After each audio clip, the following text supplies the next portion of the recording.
Bonjour tout le monde, Steve Dubé, nouveau professeur pour l'Institut Neuroperformance, fier de me joindre à l'équipe.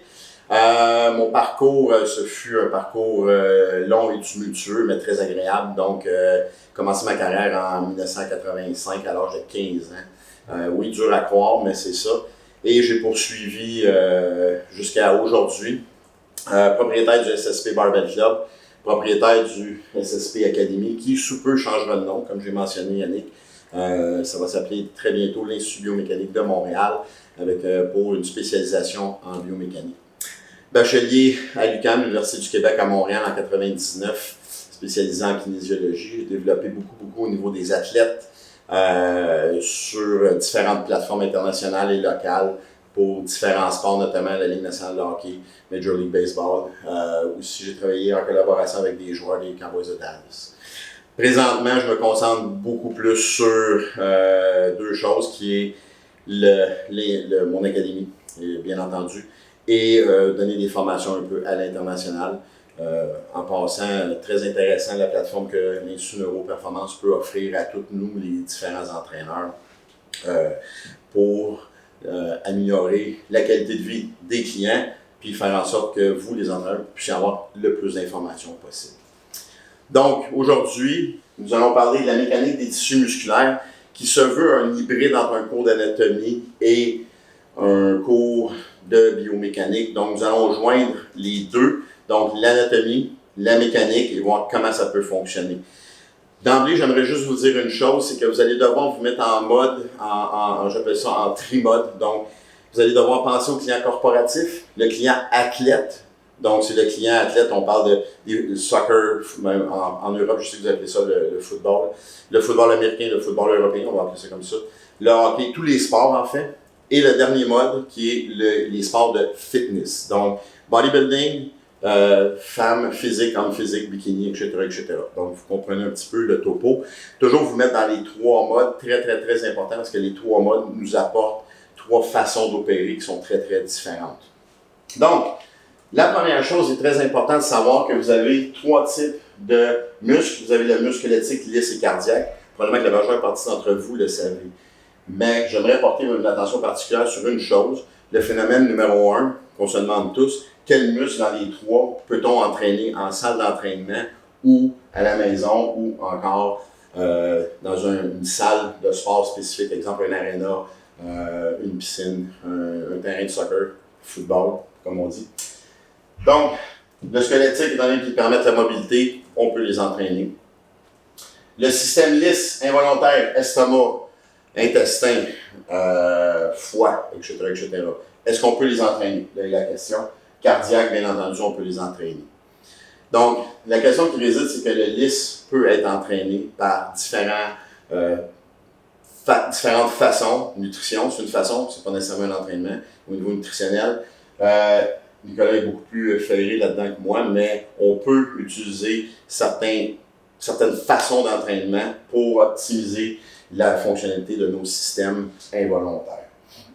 Donc, cela dit, j'ai le principe du 50% on peut faire quelque chose, 49% on peut faire quelque chose, et 1% on peut faire quelque chose.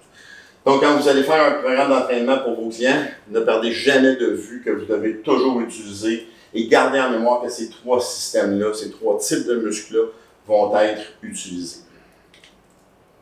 Par la suite, les articulations. Les articulations, comme je dis toujours en bon terme francophone d'ici du Québec, c'est le template. Donc, ce que ça veut dire, c'est que c'est le plan qui nous dicte la direction du mouvement. C'est très important à prendre en considération. L'articulation nous dicte le plan du mouvement. Flexion, extension, rotation, adduction et abduction. Donc, l'adduction, c'est pas la rotation, mais on ramène les segments vers l'intérieur. L'abduction, le segment s'éloigne. Donc, n'oubliez pas que vous avez 4 types d'articulations principales dans le corps. Nous avons l'articulation gingline, donc on parle ici du coude.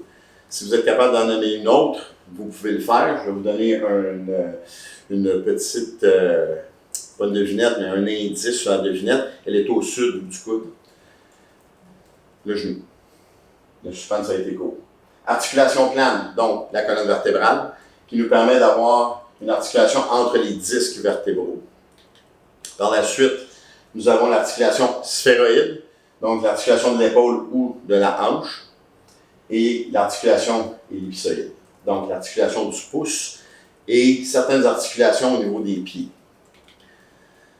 J'aimerais apporter une attention particulière ici sur le gynghlim qui fait la flexion et l'extension. Donc, ce sont des articulations qui sont généralement limitatives et c'est des articulations qui prennent généralement un peu mal le type de force de déchirure. Vous avez deux types de force. Dans le cours spécifique de biomécanique, ça par contre c'est un petit peu plus loin, c'est dans le niveau 2 du SSP Academy. Il y a des forces de compression, il y a des forces de déchirure. L'articulation plane soutient très très bien une compression. L'articulation gynghlim soutient bien une compression, exemple un bench press, un développé couché, un shoulder press, dépendant des angles aussi, mais soutient un peu plus mal une flexion et une extension. Je sais qu'ils sont faits pour ça, mais on parle d'application de force. Donc, si vous êtes un spécialiste de la trigonométrie, vous pouvez utiliser la trigonométrie pour vérifier les moments de force qui sont faits au niveau des coudes. Je me souviens plus dans quel cours que je le fais, mais on fait le calcul en fait.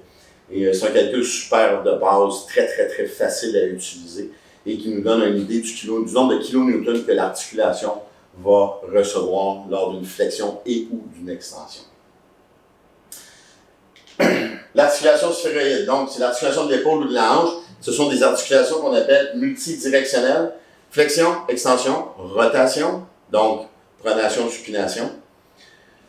Adduction, comme je l'ai mentionné un petit peu plus tôt, et abduction. Donc vous devez prendre en considération, étant donné que c'est des articulations qui font beaucoup de mouvements, c'est des articulations qui sont beaucoup à risque au niveau des blessures. Donc ce qui m'indique que lorsque vous allez bâtir un programme d'entraînement, vous devez idéalement faire l'échauffement multidirectionnel et un entraînement de prévention pour utiliser l'articulation à son maximum. Idem pour la ellipsoïde, qui est une articulation du pouce, mais il y en a d'autres dans le corps aussi. C'est très, très, très important de prendre l'utilisation multidirectionnelle pour optimiser la fonctionnalité de ce joint-là. Prendre en considération que là, dans les articulations, majoritairement, c'est composé des structures beaucoup plus passives. Donc, oui, c'est des attaches musculaires, donc tendons, il y a beaucoup de ligaments, cartilage, système veineux, qui se regroupent dans ces articulations-là. Aussi, prendre en considération que dans les articulations, vous allez avoir lesquelles sont plus à risque dans les mouvements qui vont donner des moments de force qui sont beaucoup plus